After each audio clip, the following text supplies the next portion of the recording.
বাংলাদেশ ও পাকিস্তান সীমান্তে border security force বিএসএফের দুটি ফরওয়ার্ড হেডকোয়ার্টার স্থাপনের সিদ্ধান্ত নিয়েছে ভারত। সেই সাথে এই বাহিনীর সদস্য সংখ্যা উল্লেখযোগ্য মাত্রায় বাড়ানোরও সিদ্ধান্ত নেওয়া হয়েছে। পরিবর্তিত পরিস্থিতির জেরে প্রতিবেশী দুই দেশের সাথে উত্তেজনা বৃদ্ধি পাওয়ায় এই সিদ্ধান্ত নেওয়া হচ্ছে বলে সংশ্লিষ্ট বিভিন্ন সূত্র জানিয়েছে। বাংলাদেশ সীমান্তে ফরওয়ার্ড হেডকোয়ার্টার স্থাপনের কারণ হিসেবে জুলাই গণঅভ্যুত্থানের পর ঢাকা দিল্লির উত্তেজনা বৃদ্ধিকে সামনে আনা হচ্ছে। আসলেই কি তাই, নাকি এর পেছনে আছে অন্য কোনো কারণ? বাংলাদেশ সীমান্তে কি নতুন কোনো ছক কষছে ভারত? দুতিয়ালের আজকের ভিডিওতে আমরা সেসবেরই উত্তর খোঁজার চেষ্টা করব। যুদ্ধ, সহিংসতা, রাজনীতি, কূটনীতি সহ বিশ্বব্যাপী ঘটে চলা আলোচিত সব ঘটনা প্রবাহের বিশ্লেষণ ও বিস্তারিত জানতে সাবস্ক্রাইব করে দুতিয়ালের সাথেই থাকুন। জুলাই গণঅভ্যুত্থানে সরকার বদলের পর থেকেই বাংলাদেশ সীমান্তে বিতর্কিত ও সন্দেহজনক নানান তৎপরতা বাড়িয়ে চলেছে ভারত। এসব নিয়ে দুই দেশের মধ্যে উত্তেজনা ক্রমশ বাড়ছে। এরই মাঝে বাংলাদেশ সীমান্তে মোতায়েনের জন্য ভারতীয় সীমান্তরক্ষী বাহিনী বিএসএফের জনবল বাড়ানোর সিদ্ধান্ত নিয়েছে দিল্লি। শুধু তাই নয়, বাংলাদেশ মিজোরাম সীমান্তে বিএসএফের একটি ফরওয়ার্ড হেডকোয়ার্টার বা অগ্রবর্তী সদর দপ্তরে স্থাপনেরও সিদ্ধান্ত নেওয়া হয়েছে।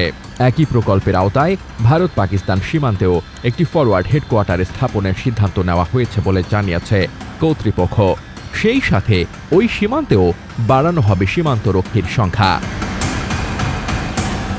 সংশ্লিষ্ট কর্মকর্তাদের বরাত দিয়ে ভারতীয় সংবাদ মাধ্যমগুলো জানাচ্ছে, মোট 16টি নতুন ব্যাটালিয়ন যুক্ত করতে সরকারের চূড়ান্ত অনুমোদনের অপেক্ষায় আছে বিএসএফ।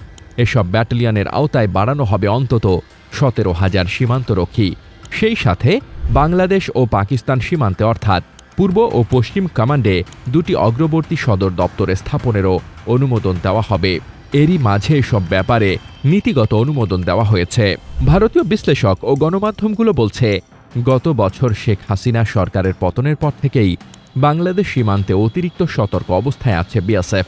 অন্যদিকে কাশ্মীরের পেহেলগামে পর্যটকদের ওপর প্রাণঘাতী হামলার জেরে পাকিস্তান সীমান্তেও চলছে উত্তেজনা।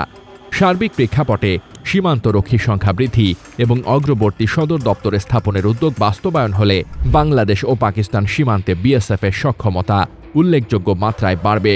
নিরাপত্তার ঝুঁকি বিবেচনায় এসব উদ্যোগ নেওয়া হচ্ছে বলে জানাচ্ছে তারা। প্রেস ট্রাস্ট অব ইন্ডিয়া পিটিআইকে বিএসএফ কর্তৃপক্ষ জানিয়েছে, খুব শীঘ্রই এসব প্রকল্প কেন্দ্রীয় সরকারের চূড়ান্ত অনুমোদন পাবে বলে আশাবাদী তারা। অর্থ মন্ত্রণালয় শীঘ্রই এ খাতে তহবিল বরাদ্দ দেবে বলে আশা করা হচ্ছে।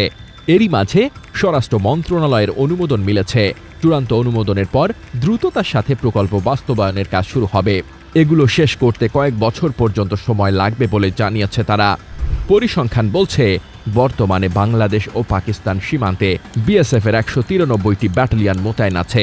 প্রতিটি ব্যাটালিয়নে আছে 1000 করে সদস্য। কর্তৃপক্ষ জানিয়েছে, নতুন বিএসএফ সদস্যদের বড় একটি অংশকে মোতায়েন করা হবে বাংলাদেশ ঘেঁষা সীমান্তে। বিশেষ করে বাংলাদেশ মিজোরাম সীমান্তে সুরক্ষা নিশ্চিতে নজরদারি বৃদ্ধি করা হবে। বাকি সদস্যদের মোতায়েন করা হবে পাকিস্তান ঘেঁষা জম্মু কাশ্মীর ও পাঞ্জাব সীমান্তে।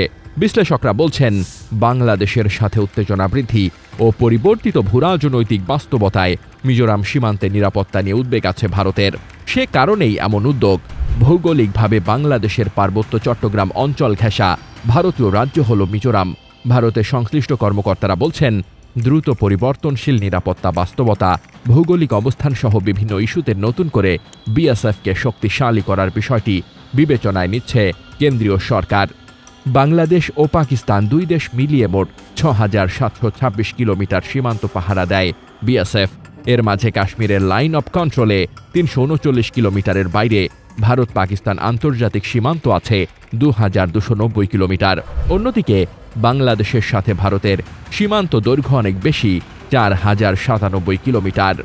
বিএসএফের তথ্য মতে, ভারত ও বাংলাদেশের মোট সীমান্ত দৈর্ঘ্যের মাঝে নদী ও গভীর জঙ্গলের কারণে 1047 কিলোমিটার কাঁটাতারবিহীন। এ বাদে বাকি অংশে বিএসএফের সীমান্ত চৌকির সংখ্যা 1760টি। News desk, দুতিয়াল।